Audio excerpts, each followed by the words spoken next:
사람이 살아있다는 증거가 호흡하고 있다는 증거가 똑같습니다. 그래서 심장이 뛰고 호흡을 하면 그건 살아있는 거죠. 그래서 사람이 죽게 되면은 그 생명 활동이 정지되어서 원상태로 돌아오지 않는 생물의 종말을 말합니다. 여러분들에게 묻겠습니다. 이 세상에서 가장 두려운 것이 무엇입니까?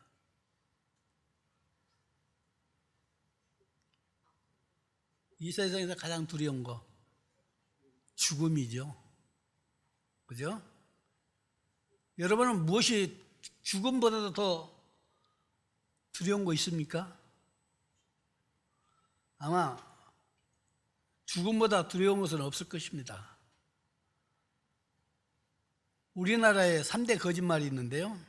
첫째로 장사꾼이 미치고 판다. 둘째로 처자가 시집 안 간다. 그다음에 셋째로 노인들이 아이고 빨리 죽어야지. 이게 다 거짓말입니다. 말은 빨리 죽어야지 하면서도 죽음을 다 두려워해요. 왜 그러냐면 죽은 다음에는 우리 영혼이 하나님의 심판을 받는다는 것을 예수 믿는 사람이나 안 믿는 사람이나 다 그것을 감지하고 있습니다. 심적으로. 그래서 이 죽음이라는 것을 누구 하나나 막론하고 다 두려워합니다. 그래서 많은 사람들이 죽지 않으려고 조금만 아파도 병원에 다 쫓아가죠. 제가 석 달에 한 번씩 전북대를 갔는데요.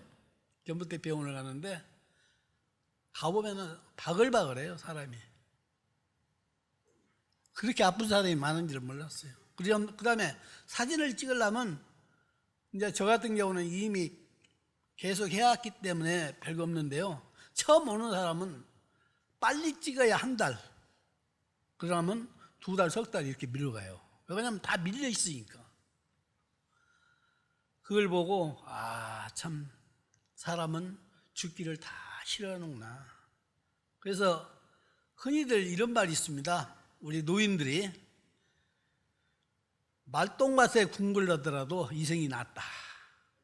똥밭에 궁궐해서 차라리 이성이 낫다. 그런 얘기를 합니다. 그 얘기는 죽음을 두려워하기 때문에 그렇습니다. 그러나 누구나 막론하고 죽지 않는 사람은 이 세상에 없죠. 그런데 사람이 죽지 않고 영원히 살 수는 없는가? 사람이 죽지 않고 영원히 살 수는 없는가? 조물주 되시는 우리 하나님께서 왜 사람을 죽게 만드셨는가? 사람을 만드시고 난 다음에 왜 죽게 하셨는가? 하고 원망하는 사람도 아마 있을 거예요. 그런데 성경 말씀을 자세히 살펴보면은 하나님께서 당신을 닮은 사람을 하나님의 형상에 따라서 만들고 창조하셨을 때 그때 사람은 영원히 살도록 돼 있었습니다. 결국 우리의 조상 아담이 범죄함으로 말미암아 하나님의 계명인 선악과를 따먹지 말라는 그 말을 거역함으로 말미암아 결국 죽음이 왔습니다. 그래서 그 징벌로 그래서 하나님께서 이 세상에서 가장 아름답고 보기 좋고 귀한 것들을 다 창조하시고 제일 나중에 창조한 것이 바로 사람이거든요. 그래서 제가 청산도 섬전도 때 복음을 전했던 그 일부분을 여기서 같이 나누기를 원합니다. 그래서 저는 하나님께서 이 아름다운 세상을 창조하셨는데 그 창조하는 과정을 한번 1일부터 6일 동안을 성경을 간단하게 말씀을 드리면서 전했던 것을 기억합니다. 첫째 날은 빛을 창조하셨어요. 그리고 빛과 어두움을 나누셨습니다. 그래서 빛을 낮이라 칭하고 그다음에 어두움을 밤이라 칭하셨습니다. 이것이 첫째 날이에요. 이게 빛과 어두움을 나누시는 것이 첫째 날. 두 번째 날은 하나님이 물과 궁창을 창조하시고 궁창 위에 물을 두게 하시고 궁창 아래에 물도 두게 하셨습니다. 그래서 이 궁창을 하늘이라고 말씀하고 있습니다. 이게 둘째 날입니다. 그리고 셋째 날은 하나님이 천하의 물을 한 곳으로 싹 모으니까 땅이 드러났습니다. 그래서 물이 모인 것을 바다라 칭하고 물이 없는 것을 땅이라고 칭했습니다. 그리고 난 다음에 땅에서는 풀과 씨 맺는 채소와 각기 종류대로 씨 가진 열매 맺는 나무를 내라 하시고 땅은 풀과 각기 종류대로 씨 맺는 채소와 각 종류대로 씨 가진 열매를 나무를 내게 하셨습니다. 이게 셋째 날입니다. 이게 안겨기도 쉬워요. 그리고 넷째 날은 하늘의 궁창에 두 광명체를 두게 하셨습니다. 그래서 큰 광명체와 작은 광명체를 두셨죠. 그리고 많은 별들을 만드셨습니다. 그래서 낮에는 큰 광명체가 주관하게 하시고 밤에는 작은 광명체가 주관하게 하셨어요. 바로 해와 달과 별입니다. 이게 넷째 날입니다. 다섯째 날은 물들한테 명령하시기를 하나님이 생물을 번성케 하라. 말씀으로 물들에게 말씀하셨습니다. 생명을 번성케 하라. 그래서 땅 위에는 하늘에 궁창이 새가 나르게 하시고 큰 바다 짐승들과 물에서 번성하여 움직이는 모든 생물을 그 종류대로 날개 있는 모든 새를 그 종류대로 창조하셨습니다. 그게 다섯째 날입니다. 그리고 여섯째 날은 땅의 생물 그 종류들에 대해 가축과 기는 것과 땅의 짐승들을 창조하시고 제일 마지막에 하나님이 말씀하시기를 우리가 우리 형상에 따라 우리 모양대로 우리가 사람을 만들고 사람들로 하여금 바다의 물고기와 하늘의 새와 가축과 온 땅에 기는 것과 이 모든 것을 다스리게 하자. 여기에서 보니까 우리라는 복수가 나옵니다. 바로 그것은 성삼위일체입니다. 그래서 하나님께서 이 성삼위일체신 하나님께서 결국 우리가 하나님의 형상을 입은 자들입니다. 그래서 사람을 두고 만물의 영장이라고 하죠. 바로 하나님의 형상을 닮았기 때문에 말씀하고 있는 것을 보여줍니다. 그리고 엿새째가 끝나고 일곱째 되는 날에는 안식하시고 일곱째 날에는 복을 주시고 거룩하게 하셨다고 성경은 말하고 있습니다. 그런데 말입니다. 이 모든 아름다운 것을 다 창조하신 다음에 동산당 가운데 두 나무를 창조하셨어요. 한 나무는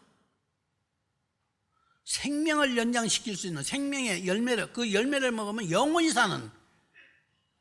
그래서 아담이 만약에 선악과를 안 먹고 이 생명의 열매를 먹었다면 우리들은 영원히 죽지 않고 병들지도 않고 영원히 살았을 수 있는데, 그나마 아담이 그 아내 된 하와가 뱀의 꾸임으로 말미암아 선악과를 따먹어서 범죄하게 된 것입니다. 참 슬픈 일이죠. 그래서 결국 하나님께서 처음에는 아담으로 하여금 에덴 동산에 살게 하시고 거기를 경작케 하시고 지키게 하셨습니다. 그리고 말씀하시기를, 명하여 말씀하시기를, 동산나무의 모든 나무는 너희들이 다 먹되 선악을 알게 하는 나무는 절대 먹지 마라. 네가 먹는 날은 죽으리라. 그때 아담은 죽음이라는 것을 아마 몰랐을 것 같아요. 죽음이라는 것을, 죽게 될 것이라는 게 죽음이 무엇인지를 몰랐을 거라고 생각해요. 제 계획에는. 그렇기 때문에 먹었겠죠. 죽음이라는 것을 알았다면 그걸 절대 먹지 않았겠죠. 안 그래요? 그래서 결국 하나님께서 이렇게 당부를 하셨어요. 그러니까 하나님의 원칙은 창세 직후에 원칙 하나가 선악과를 먹지 말라. 이거 하나만 지키면 됐습니다. 그러면 우리 인간은 영원히 살 수 있고 영원한 아름다운 곳에서 참 모든 것을 누리며 살 수 있을 텐데, 이 뱀의 꼬임으로 말미암아 하와가 선악과를 저만 혼자 먹었으면 괜찮은데 아담까지 같이 줘가지고 도매금으로 그냥 범죄하게 됐습니다. 그걸 먹지 말자 땅이 저주를 받습니다. 성경에 보니까 땅이 저주를 받아서 가시덩불과 엉겅퀴가 나게 하고, 식물들을 장애하는, 우리가 먹고 살고 있는 이 살 수 있는 식물들을 자라는 것을 방해하게 하는 것이 바로 엉겅퀴와 가시덩불입니다. 그리고 하와에게 말하기를 여자는 임신하는 고통을 더하게 하셨습니다. 그리고 남자인 아담에게는 너는 평생 땀을 흘려서 네가 수고해야 먹고 살 수가 있다. 그리고 너는 흙에서 취함을 받았으니 흙으로 돌아갈 것이다. 그래서 결국 다 흙으로, 우리 인생은 죽으면 다 흙이 되잖아요. 먼지화 되잖아요. 먼지. 결국 우리 조상은 아담이 하나님께 불순종으로 말미암아 죽음을 맞게 될 뿐만 아니라 그의 피를 이어받은 온 인류는 죽음이라는 징벌을 다 받게 됐습니다. 그래서 결국 우리들은 누구를 막론하고 사람은 다 죽는다. 이 세상에 안 죽는 사람은 하나도 없다. 진짜로 안 죽는 사람은 하나도 없다. 그렇기 때문에 죽음을 겪어보지는 않았지만은 누구든지 죽음을 다 두려워한다는 것입니다. 그리고 무서워해요. 죽는 것을. 그러니까 애들도 큰 얘기를 이렇게 되면 너 죽어. 이게 큰 얘기잖아요. 아이들끼리. 이게 아주 저주스러운 말이에요. 너 죽어. 죽는다는 것은 생명이 끝나는다는 얘기잖아요. 근데 분명한 것은 창세기 2장 7절에 볼 것 같으면 하나님이 땅의 흙으로 사람을 지으시고 그 코에 생기를 불어넣으셨거든요. 그러자 생명이 됐어요. 살아있어서 움직이게 됐다 이 말입니다. 근데 동일하게 하나님께서 우리 인생에게 그 생명을 빼가버리면 바로 우리 육체는 죽습니다. 그렇기 때문에 우리의 생명이 하나님 앞에 달렸던 거예요. 우리가 아무리 보약을 먹고 좋은 음식을 먹고 오래 살라고 애를 써도 결국 그 생명은 하나님 앞에 있다. 하나님 앞에 있다. 그 안피령이라는 영어 선생님이 있는데요. 그 양반이 자기는 120살까지 산대요. 그때가 몇 살이었냐면 78인가 됐었어요. 그 사람이 영어 강사인데 유명한 책도 썼어요.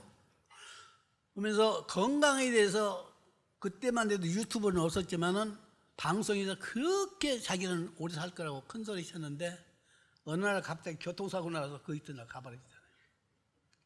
사람 앞길을 모르는 거예요. 자기가 아무리 오래 살려고 노력해도 하나님이 허락지 않으면 아무 소용이 없다는 거예요. 그래서 오늘 왜 이 죽음에 대해서 여러분에게 말을 하냐면은 죽음이라는 것은 다 두렵거든요. 그런데 이 땅에 우리가 오는 순서는 있지만은 가는 순서가 없어요. 우리나라 속담에 땡감도 떨어지고 익은감도 떨어진다고 그래요. 그런데 보면은 땡감이 떨어질 때 벌레가 먹어서 떨어져요. 분명한 것은. 그러니까 젊은 사람도 때로는 병들어 죽을 수도 있다 이 말이지. 늙은이들도 병들어 죽고. 결국 사람은 고생하다가 늙어서 죽거든요. 근데 땡감도 떨어지고 익은감도 떨어진단 말이에요. 왜? 우리 인생의 생명이 나한테 있는 것이 아니라 하나님한테 있기 때문에 그렇습니다. 그리고 또 한 가지, 죽은 다음에는 심판이 있다는 것을 은연중에 모두 다 알기 때문에 죽음을 두려워하는 거예요. 그런데 성경에는 분명히 말씀하고 있거든요. 히브리서 9장 27절에 한 번 죽는 것은 사람에게 정한 것이요, 그 후에는 심판이 있다고 말씀하셨거든요. 성경에 동일하게 세상 사람도, 믿지 않는 사람도 죽은 다음에는 염라대왕께서 심판할 거라고 다 알고 있어요. 그들은 염라대왕이라고 하더라고요. 예수 안 믿는 사람들은. 결국 왜 하나님이 심판하실까? 하나님은 공의로우신 분이기 때문에 심판하신다는 얘기입니다. 우리 간단한 예를 들어봅시다. 저는 분명히 지옥도 1단계부터 10단계까지 있다고 생각해요. 아마 전두환이는 10단계에 들어갔을 거예요. 5.18 때 김일성이도 마찬가지고 히틀러도 마찬가지고 가장 밑구대에 들어갔을 거예요. 결국 지옥도 이와 같이 층계가 있듯이 사람이 이 땅에 살면서 죄 안 짓고 사는 사람이 없다 이 말입니다. 결국 죄인이기 때문에 하나님은 심판을 받을 수밖에 없어요. 성경에 보니까 시편 52편에 보면은 내가 임신됐을 때부터 우리는 죄 중에 놓여 있었어요. 어머니 뱃속에 있을 때부터 이미 우리는 죄인이었어요. 응하고 태어날 때도 이제 완전한 죄인이었고, 그러니까 우리는 죄의 피를 이어받았기 때문에 죄인일 수밖에 없고, 그 죄로 말미암아 하나님의 심판을 면할 길이 없다는 것입니다. 그래서 모든 인간은 죄를 다 짓고 사는데 하나님은 그것을 높낮이를 따지지 아니하고 딱 한 가지, 하나님이 생각하는 죄는 딱 한 가지, 그 아들 예수 그리스도를 믿지 않는 것을 죄라고 여기는 거예요. 하나님이 보시는 죄는 그겁니다. 사람이 살아가면서 정의롭게 살고 공의롭게 살기를 다 원합니다. 정직하게 살기를 원합니다. 그런데 자기의 작은 유익 때문에, 순간 그 유익 때문에 자기의 양심을 파는 사람들이 많이 있어요. 그죠? 그런 것도 전부 다 죄란 말입니다. 로마서 1장 29절 이하를 쭉 보면은 죄가 29가지가 나오는데요. 심지어 눈을 흘기는 것도 죄고, 수근수근한 것도 죄고, 자랑하는 것도 죄고, 그 죄가 참 겁나게 많더라고. 그 많은 죄 중에 우리가 안 듣는 사람이 하나도 없다 이 말입니다. 간단한 예로, 우리 사라자매한테 누가 전화를 했어. 그거 한나 있어? 옆에 있는데 한나가 딱 부탁해. 그러면 사라, 한나 없어? 분명히 이것도 죄란 말이에요. 있는데 없다고 했거든. 결론적으로 이 세상에 죄를 안 짓고 사는 사람이 없어요.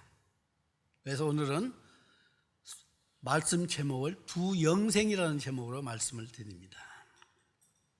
그래서 첫째 영생은, 영원히 사는 생명은 바로 고린도전서 15장 51절부터 한번 살펴보시겠습니다.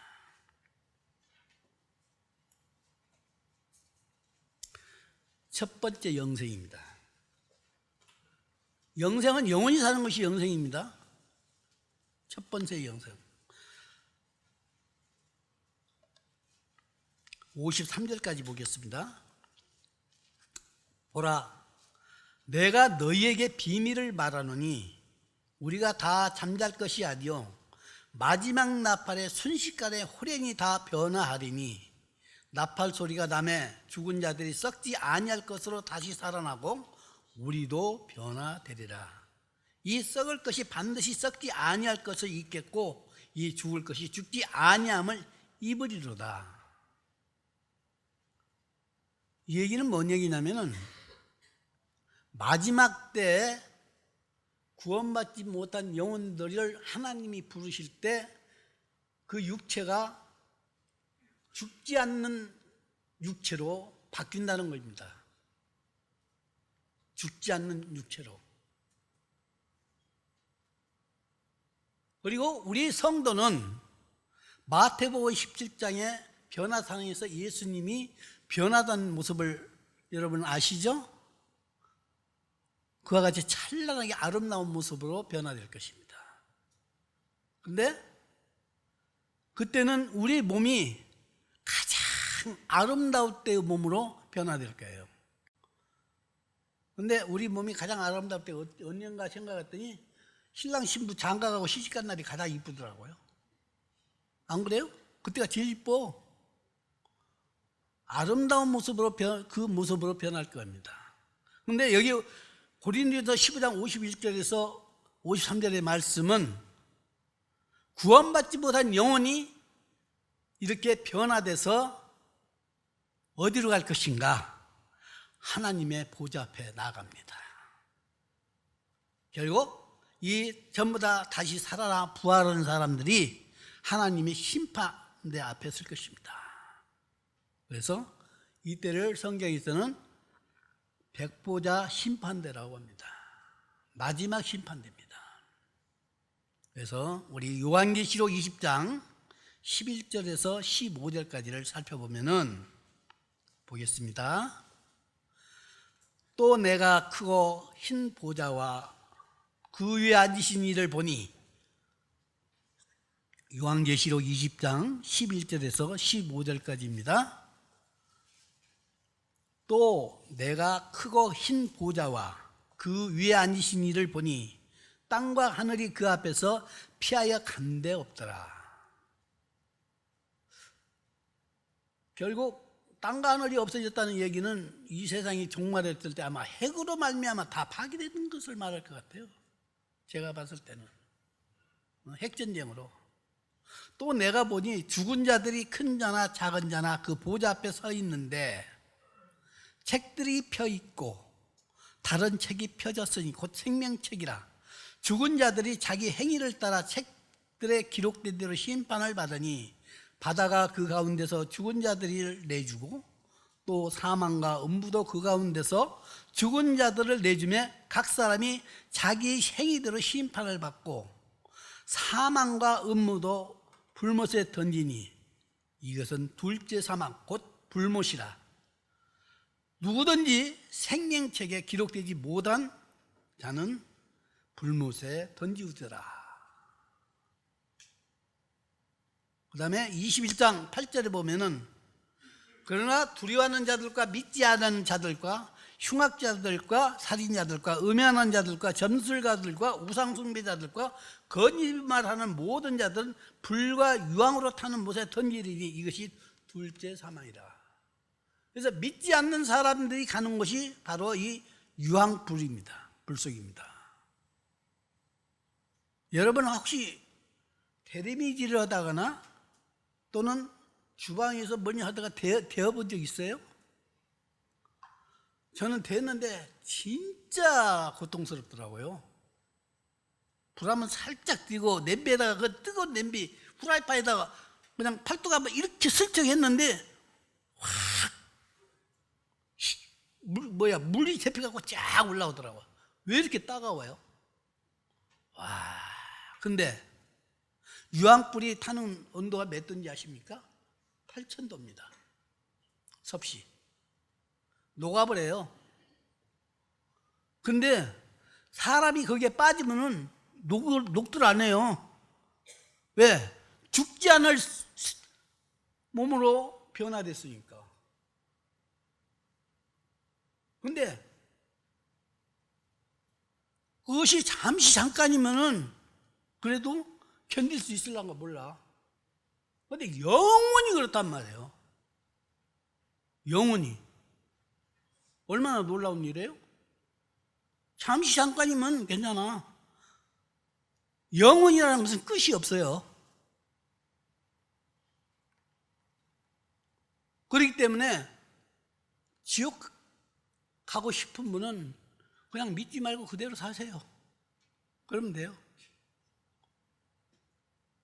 현재처럼 그냥 사시면 돼요.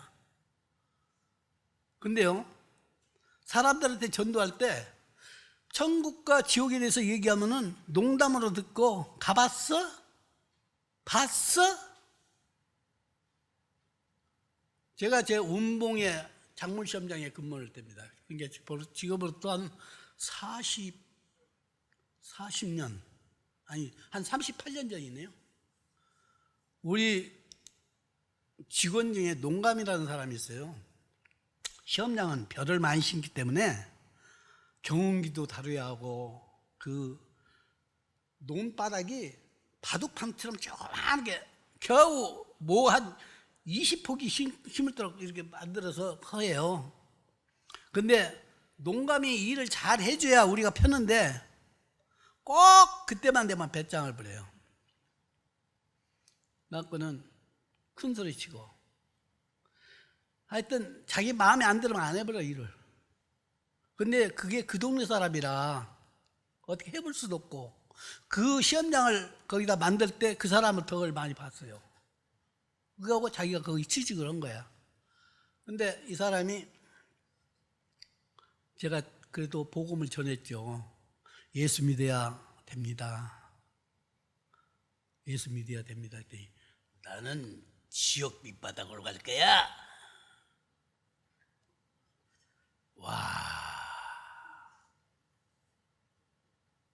지옥이 무엇인지를 모르고 근데 말이 씨가 된다고 한 2년 있다가 교통사고로 그냥 가버렸어요. 근데 저는 예수 믿으라고 했으니까 내 할 일을 다 했죠. 복음은 전했으니까. 믿든 안 믿든. 결국 지옥 가는 것을 두려워하지 않네. 왜? 안 봤으니까. 모르니까. 우리가 성경을 통해서 지옥을 얘기하면요 긴가민가해요. 그러는데 마지막에 그럼 지옥 가시오 그러면 화를 그냥 이루어진다고. 화를. 왜 그러냐면 그 10년 가운데 그 영혼이 천국과 지옥을 아는 거야. 말은 안 해도 알게 돼 있어요. 그래서 우리 하나님께서 예수 믿는 사람들 뭐라고 신지합니까? 가장 축복받은 사람이라고 해요. 이 세상에서 가장 축복. 자, 그러면 다음에는 이 지옥 가는 영생자들을 보았습니다. 그러면 천국에서 영생하는 영생자들 한번 보시겠습니다. 데살로니가전서 4장 13절. 데살로니가전서 4장 13절에서 17절.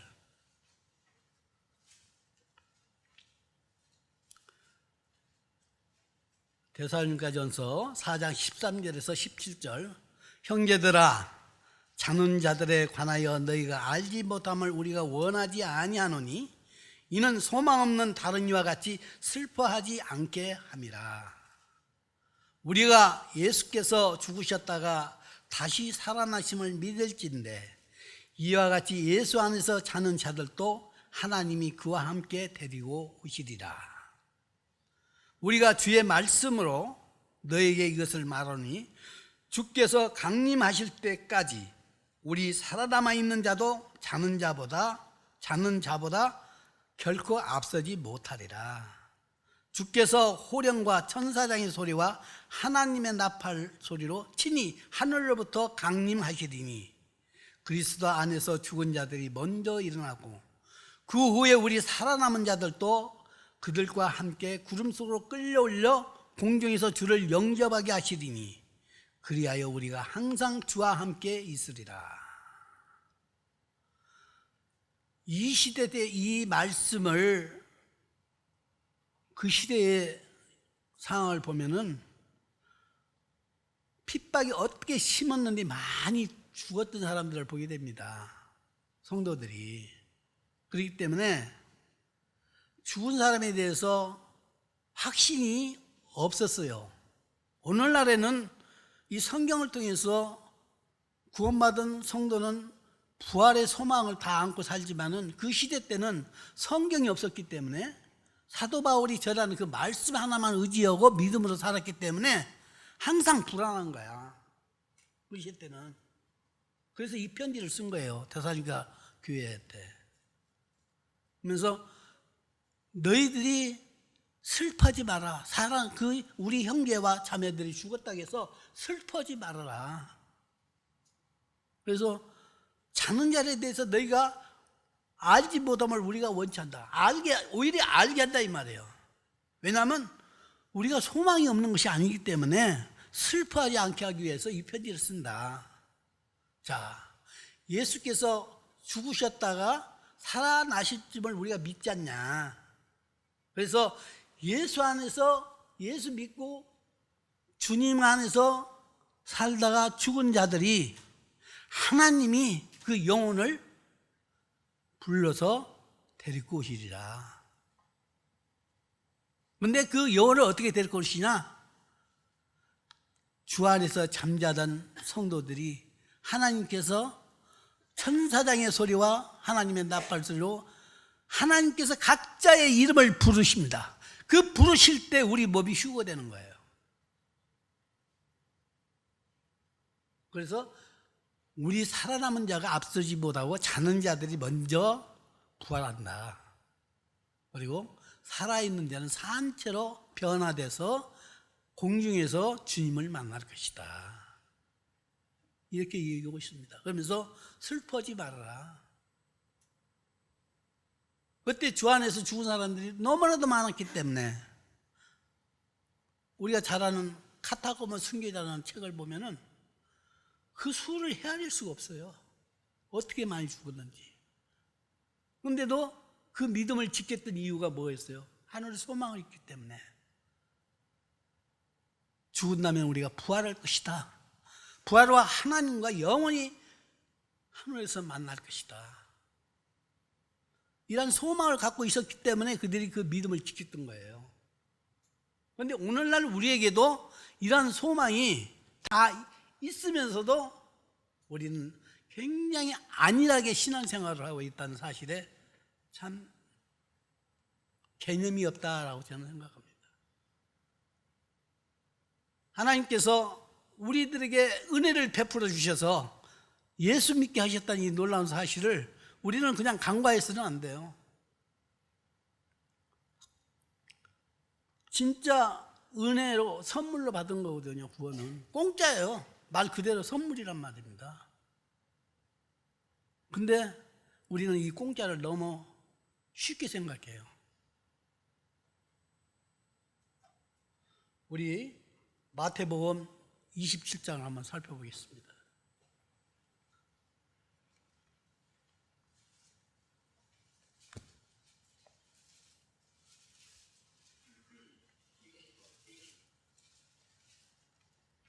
주님이 우리를 구하기 위해서 어떤 고난을 당하셨는가? 우리 공짜가 아니에요. 주님이 어떤 해를 입으셨는가?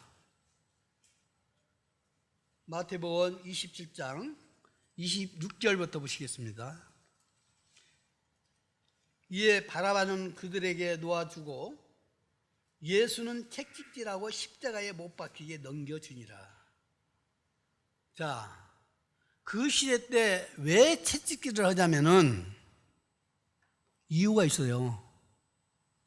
십자가에 매달려 죽게 하면 되는데 왜 채찍질을 해? 그 이유는 십자가의 고통이 너무나도 힘들기 때문에 많은 매를 맞아야 그 고통을 이겨낼 수가 있대요. 죽을 때까지. 그래서 오히려 그 사령관들한테 돈을 줘가면서 많이 때리겠네요. 친척들을. 돈을 뇌물을 써서 매를 좀 많이 때리라고 하는데. 왜? 십자가의 고통이 너무나도 힘들기 때문에. 그래서 매를 맞으셨더니 온몸이 피투성이가 됐잖아요. 머리에는 가시멜리고 하나 쓰시고. 자, 27절. 이에 총독의 군병들이 예수를 데리고 관정 안으로 들어가서 온 군대를 그에게 모으고 그의 옷을 벗기고 홍포를 입히며 가시관을 엮어 그 머리에 씌우고 갈대를 그 오른손에 들리고 그 앞에서 무릎 꿇고 희롱하여 이르되 유대인 왕이여 평안할지어다 하며 그에게 침 뱉고 갈대를 빼앗아 그의 머리를 치더라. 희롱을 다한 후 홍보를 벗기고 도로 그의 옷을 입혀 십자가에 못 박으러 끌고 가니라. 자, 우리 주님께서 매를 맞았기 때문에 온몸이 이 옷이 있잖아요. 피에 엉겨 붙으면 나중에 벗으려면 살점이 튀어나가는 거예요. 살점이. 이 피가 이 옷에, 그 다음에 호도시잖아요. 옷에 피가 묻어갖고 이게 엉켰단 말이에요. 말라요. 시간이 되면 어느 정도. 더군다나 유대 나라는 더웁잖아요. 금방 마른단 말이에요. 그러니 그 뛸려면 얼마나 아프겠어요. 그 옷을 뺏기고 홍포를 입혀요. 홍포가 뭐냐? 왕이라는 뜻이에요. 그리고 머리에는 다시 가시관을 끼고, 그리고 갈대가 뭐예요? 홀이거든요. 홀을 대신해서 왕이기 때문에 오른손에 들고 그 앞에서 무릎을 꿇고 희롱합니다. 유대인 왕이야? 평안해야? 가면서, 그리고 침 뱉고 갈대를 빼서 그 머리를 치고 희롱을 당한 후에 홍포를 도로 벗기고 그의 옷을 다시 입혀서 끌고 가이라. 내가 아까 우리 사라자비한테 뭐좀 물어보려고 했는데 깜빡했는데, 그 주님께서 고난을 받으실 때 매를 마시는 그곳에서 골고다까지 거리가 얼마 됩니까? 500m 돼요? 500m? 500m인데 그게 자갈길이고 언덕이에요. 바위길이에요. 그런데 그거를 맨발로, 그죠? 그 무거운 십자가를 짊어지고 가다가 쓰러지고 오직 있으면은 가다가 시몬이라는 구레네 사람을 붙잡아서 예수님이 십자가를 대신 매게 했겠어요. 왜냐하면 자꾸 쓰러지고 지체되니까. 여러분, 아까 제가 읽었던 창세기 창조, 그 누가 하신지 아십니까? 성부의 하나님이 창조하신 거 아닙니다. 성자의 하나님, 예수님께서 창조하신 거예요. 계획하신 이는 하나님이시고 성부의 하나님이시고 실천하는 이는 예수님이셔요. 그래서 구약에 나온 여호와는 바로 예수님이십니다. 그래서 예수님께서 이 천지를 창조하셨던 그분이 우리를 위하여, 우리가 무엇이 갔는데 우리를 구하기 위해서 이와 같은 고통을 당하셨다고요. 가다가 쓰러지고 십자가는 무겁고. 성경에 보니까 내가 아브라함 전에 너희들보다 있었다 하니까, 야, 내가 보기에도 50도 못 됐는데 무슨 네가 아브라함을 봤냐라는 대목이 나옵니다. 그 얘기는 무슨 얘기예요? 예수님이 30살 때예요. 30살이면 한참 청년이란 말입니다. 근데 얼마나 몸이 회피했던지 50대로 왔다는 얘기예요. 예수님을. 그러니 그 연약한 몸이 십자가를 짊어지고 거기를 올라갔다고 생각해 보십시오. 저는 이 대목을 볼 때마다 눈물이 나요. 눈물이 나. 내가 무엇이 왔는데 나를 구원시키려고 예수님이 이렇게 고난을 당하셨구나. 내가 무엇이 왔는데 나를 대신해 이렇게 많은 매를 마셨구나. 나의 죄 때문에 이렇게 됐는데 이 모든 죄를 사하기 위해서 예수님이 이런 고난을 당하셨구나.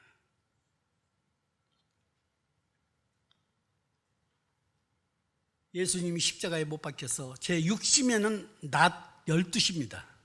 그러나 낮 12시예요. 낮 12시부터 오후 3시까지 온 땅이 캄캄했습니다. 해가 안 보였어요. 성경에 보니까 45절에 제6시로부터 온 땅에 어둠이 임하여 제9시까지 계속됐대요. 어둠이 임했다고 그랬어요. 짙은 구름으로 하나님께서 그냥 하나님도 보기 싫었을 거예요. 엘리 엘리 라막다니, 하나님 하나님. 여기에서만 엘리라고 했어요. 하나님이라고 했어요. 예수님이 다른 곳에는 전부 다 아버지라고 했는데 여기에서만 하나님이라고 불렀어요. 하나님 하나님 어찌하여 나를,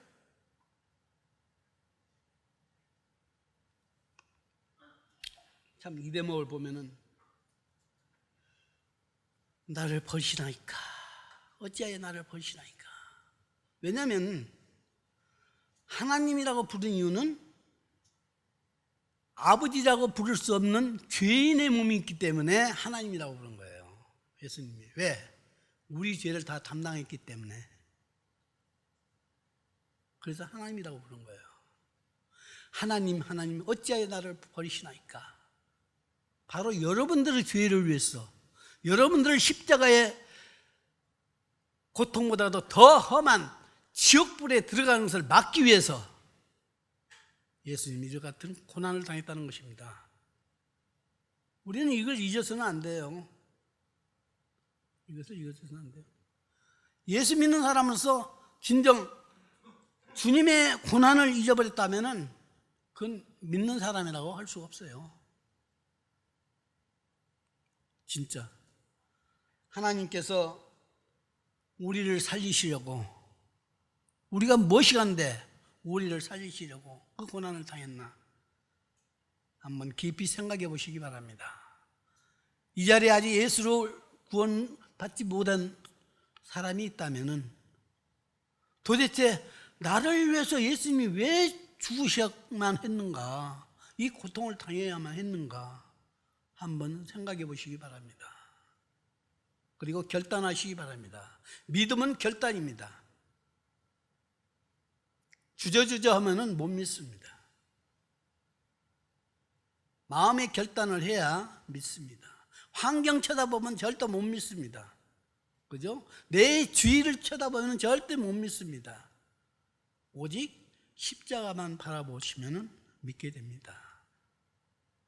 근데 믿음은요, 내 의지대로 되는 게 아니라 하나님이 믿게 하셔야만 믿습니다. 그걸 아셔야 해요. 믿음은 내 의지대로 되는 게 아니라, 내 의지대로 되는 것은 지식인 뿐이에요. 그런데 믿어지는 것은 하나님의 그 마음의 문을 열게 해주셔야 믿습니다. 만약 이 자리에 믿지 못한 사람이 있다면, 아버지 하나님, 저를 불쌍히 여겨주셔서 예수를 영접할 수 있는 믿음을 주십시오. 먼저 기도하십시오. 그리고 난 다음에 자신의 죄 때문에 예수님이 죽었다는 사실을 잊지 마시고 하나님 앞에 감사하면서 믿음의 자세로 나오시기를 바랍니다. 믿음은 하나님의 은혜입니다. 그렇기 때문에 믿는다고 하면서 교회 생활과 사회생활이 다르다면은 글쎄, 저는 성도라고 보기에는 힘듭니다. 솔직히 얘기해서. 왜 그러냐면 주님이 나를 위해서 죽으셨지만은 이제 내가 주님을 영접함으로 내가 주님을 주인으로 섬기기 때문에 삶 속에서도 주인으로 섬기며 살아야 하기 때문에 교회 안에서나 밖에서나 동일해야 한다는 거예요. 믿음은 한결같아야 합니다. 그래서 우리 하나님께서 이렇게 나 같은 것을 위해서 이렇게 고난을 당했다 늘 생각하면서 주님을 기억하시기를 바랍니다. 이제 마지막으로 한 말씀 드리겠습니다. 이 세상에서 가장 어리석은 자가 누구신지 아십니까? 이 세상에서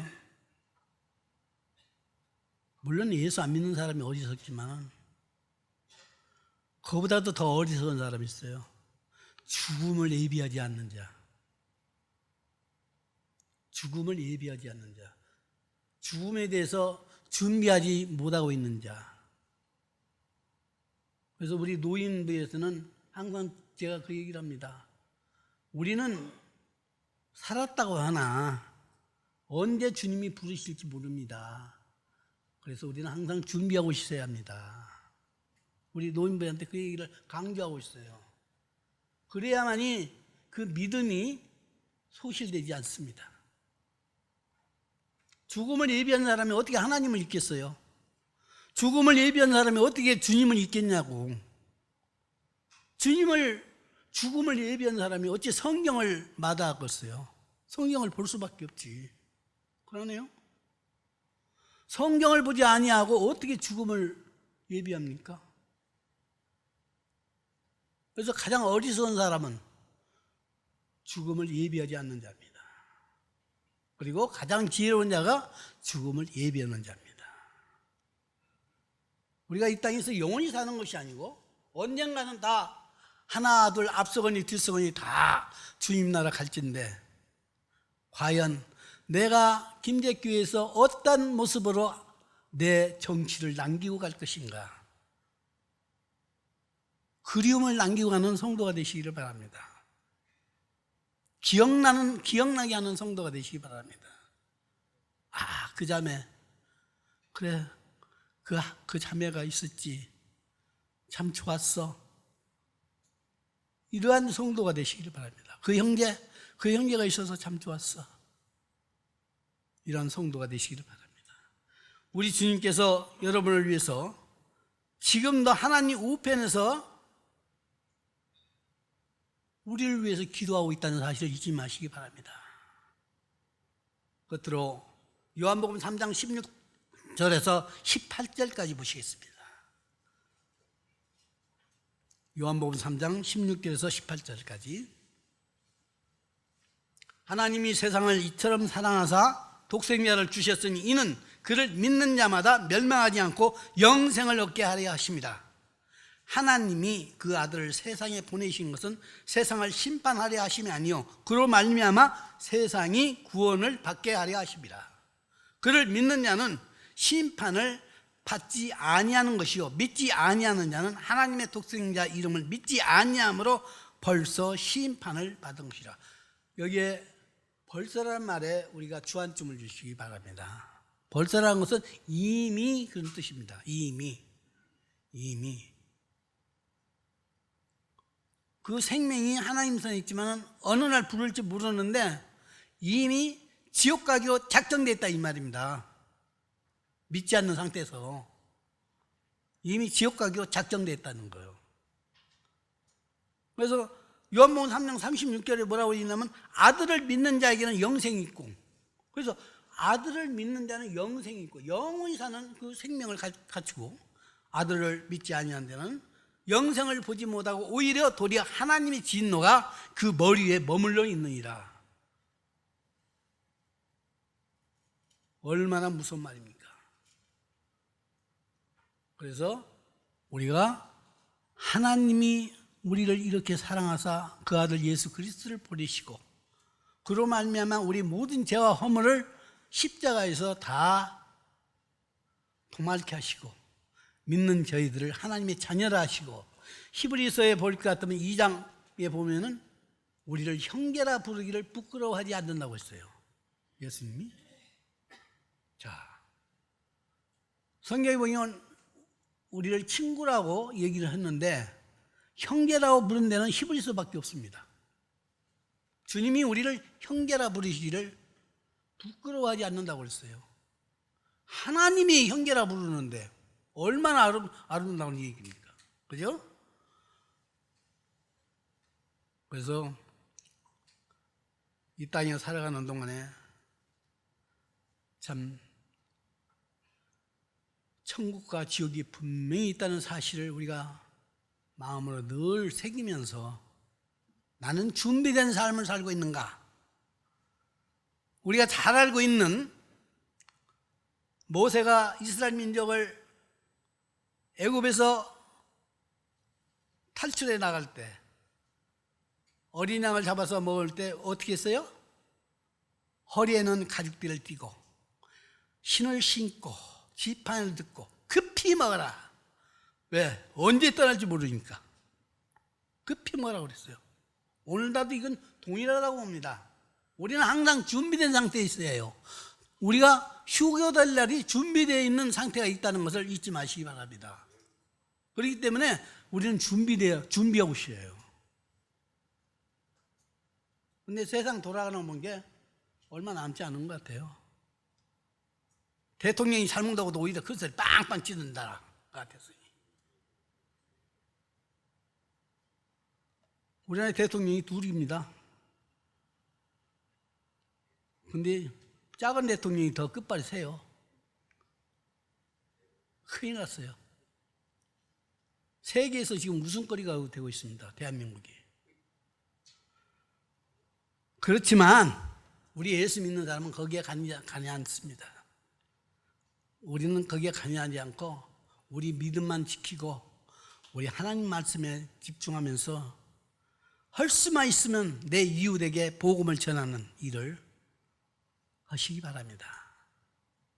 에스겔서에 보면 뭐라고 나오느니 네가 마땅히 전해야 할 사람한테 전하지 못했을 때 그 사람의 믿지 못하고 지옥 갔을 때 그 피를 너한테 찾겠다고 그랬어요. 그러나 네가 전했는데도 그가 지옥 가면 그 피는 그 사람한테로 돌아간다. 분명히 얘기하고 있습니다. 그렇기 때문에 내가 전할 수 있는 사람 부끄러워하지 마십시오. 복음을 전하는데 왜 부끄럽습니까? 복음은 간단해요. 옛날에 청기동 목사가 예수 천당 혁음만 해도 옛날에 많이 믿었어요. 저 평양에서 예수 천당 안 믿으면 지옥 그 말만 했어도 사람들이 다 예수 믿었대요. 근데 지금은 그런 시대는 아니지만은 그러나 헌할 수 있으면은 자 생각해 보세요. 마지막으로 한 가지만 말씀드리겠습니다. 옛날에 한번 전했지만은 수년 전에 군산에서 금강에 물이 살짝 얼었어요. 근데 군산에 그 금강물이 오리떼가 그렇게 많이 모여요. 오리떼가 오리 이만씩이요. 한 마리 잡으면 통통해요. 근데 그걸 잡으려고 총을 쐈어. 하고 그 얼음 위에 있단 말이야. 그런 걸 건지려고 처음에는 저벅저벅 걸어갔어. 근데 반절찍 가서 물에 빠져버린 거야. 근데 그걸 TV로 중계를 하더라고요. 결국 그 사람 죽었어요. 시체도 못 건졌어. 왜? 지금 왜 그러냐면 믿지 않는 사람이 그와 동일한 거예요. 저 사람이 언젠가는 믿지 않으면 죽으면 저렇게 될 텐데 지옥 갈 텐데 그 책임이 나한테 있다고 생각해 보십시오. 하나님 앞에 내가 할 말이 없죠. 그렇기 때문에 우리가 할 수만 있으면 복음을 전하시고 복음 전할 때 간단해요. 예수님이 당신의 모든 죄를 위해서 십자가에 죽었습니다. 믿기만 하십시오. 당신의 죄를 예수님이 다 해결했다는 것을 믿기만 하십시오. 예수님께 이 세상의 모든 죄를 다 담당했는데 저 김정은이 죄도 다 담당했어요. 그런데 믿지 않기 때문에 지옥 가는 거야. 믿지 않기 때문에. 그래서 믿는다는 것이 얼마나 귀하고 값지다는 것을 다시 한번 말씀드리면서 우리는 준비하는 자세가 되자. 그리고 복음을 전하는 자가 되자. 말씀을 마치겠습니다. 잠시 기도하시겠습니다. 은혜로우신 주님 감사합니다. 주께서 은혜를 베푸사 오늘도 저희들을 부르시고 거룩하신 하나님 앞에 예배를 드리게 하시고 믿음으로 하나님을 찬송하게 해주셔서 감사합니다. 믿음으로 하나님의 말씀을 듣게 해주셔서 감사합니다. 우리가 죽음을 준비되어 있는 상태로 언제든지 주님이 부르시는 날 준비된 상태로 주님 앞에 가겠나이다. 주여 우리 김집교회 식구들에게 하나님의 은총이 함께 하셔서 한 사람이 낙오됨이 없이 모두 다 주님의 부르심을 받을 수 있는 휴거될 수 있는 자가 되게 하여 주옵소서. 참으로 감사를 드리며 기도드릴 때 우리 구주 예수님 이름으로 기도합나이다. 아멘.